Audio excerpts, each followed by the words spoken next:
and welcome to the Protect Those Who Have Protected Us podcast. I am your host, Jordan Ray Robinson, and I'm grateful to be here with you guys and talk a little bit about this wonderful program that we have here today. So, just a little bit of background. I am 22 years old. I'm currently studying at BYUI. I am also a specialist in the Army Reserves. So, I have enjoyed every minute, every moment that I've had in the Army. I've been in since 2017. It's been wonderful. I've loved it. Also, I have a lot of friends, obviously, that are in the military. A lot of my family members as well. So this is something that I hold very near and dear to my heart. So today, briefly, we're going to be talking about veteran suicide. We're going to be talking about a program called Better Veteran Health, which promotes obviously better veteran health, especially when it comes to post-traumatic stress disorder, traumatic brain injuries, and other um, personality disorders. Mainly today, we're going to talk about suicide. So, 22%,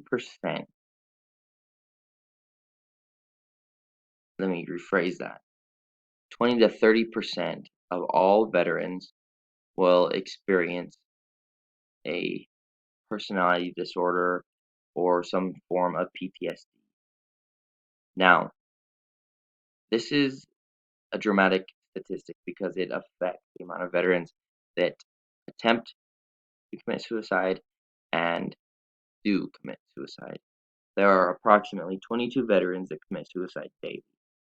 Now, to put this in perspective, I'm sure that you all have loved ones and family and friends that are veterans. Now, imagine if all of your loved ones and the people that you know that are veterans, if out of nowhere they just started to disappear. Um, they were committing suicide. This is what it's like in the veteran community. Many friends, comrades, brothers in arms are disappearing. They're committing suicide. It's something that needs to be stopped and to there needs to be a solution found. Um, that is why we'll be discussing better veteran health today. I will give you some resources at the end of this podcast, so you'll be able to go to the website and check it out. You'll be able to leave comments, leave things that you think we can improve, and also receive help as well and refer. So first thing, there are 3 steps I would like to talk about when it comes to how we can protect those who have protected us. Obviously, that's what we're going to talk about in this podcast. So I just want to break it down simply for everybody. So first, we must recognize. So in order to recognize, we must keep our eyes and our ears open. We must be aware of those of our veterans, our loved ones. We must be aware of them and how they are feeling, and obviously, more than anything, how we are perceiving them. It is very important that we recognize when they're acting different, recognize when they're down, recognize anything that might be off. That is our job as um, citizens and also their family and their friends is to protect them and make sure if there's anything different in their personality to recognize that. Second, we must receive the courage, right? We must build up this courage in order to act. I know sometimes it can be a little tough, especially when it comes to suicide, to actually, reach out to somebody and talk to them. So we can't be afraid. We can't be scared or anxious or nervous. We just have to be courageous and stand up for them. 'Cause at the end of the day, in reality, we are protecting them. We are helping them. Third thing is we must act. So once we recognize and we have gained the courage to stand up and speak out, we must act and we must follow through with our actions. Now, what does this mean? Not only are we going to address them the first time, hey, how's everything going? Is there anything I can do to help you? We must continue to follow up and get them the resources that they need, get them the help that they need. Um, there's a staff sergeant that I know, Staff Sergeant Mark Perez.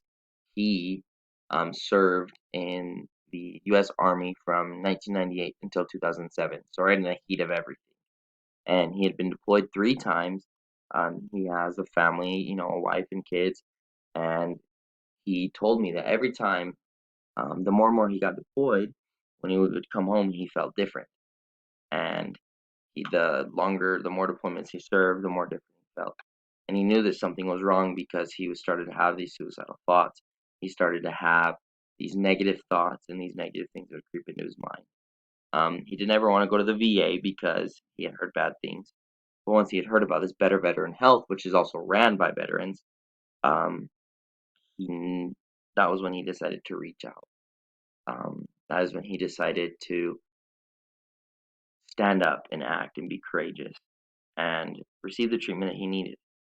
And to this day, he feels 100% better. He has cleared up a lot of the trouble that he has had. He doesn't have any more suicidal thoughts, and he vouches for this program. His story will be linked to our website, which you can find if you go to www.sites.google.com/view/better-veteran-health/home. So www.sites.google.com/view/better-veteran-health/home. Um, that is where we'll have all of our resources. There's also a number for suicide prevention at 1-800-256-4437. I know that through this program, through this podcast, we will be able to make a positive change in our communities, in our families, and amongst our friends.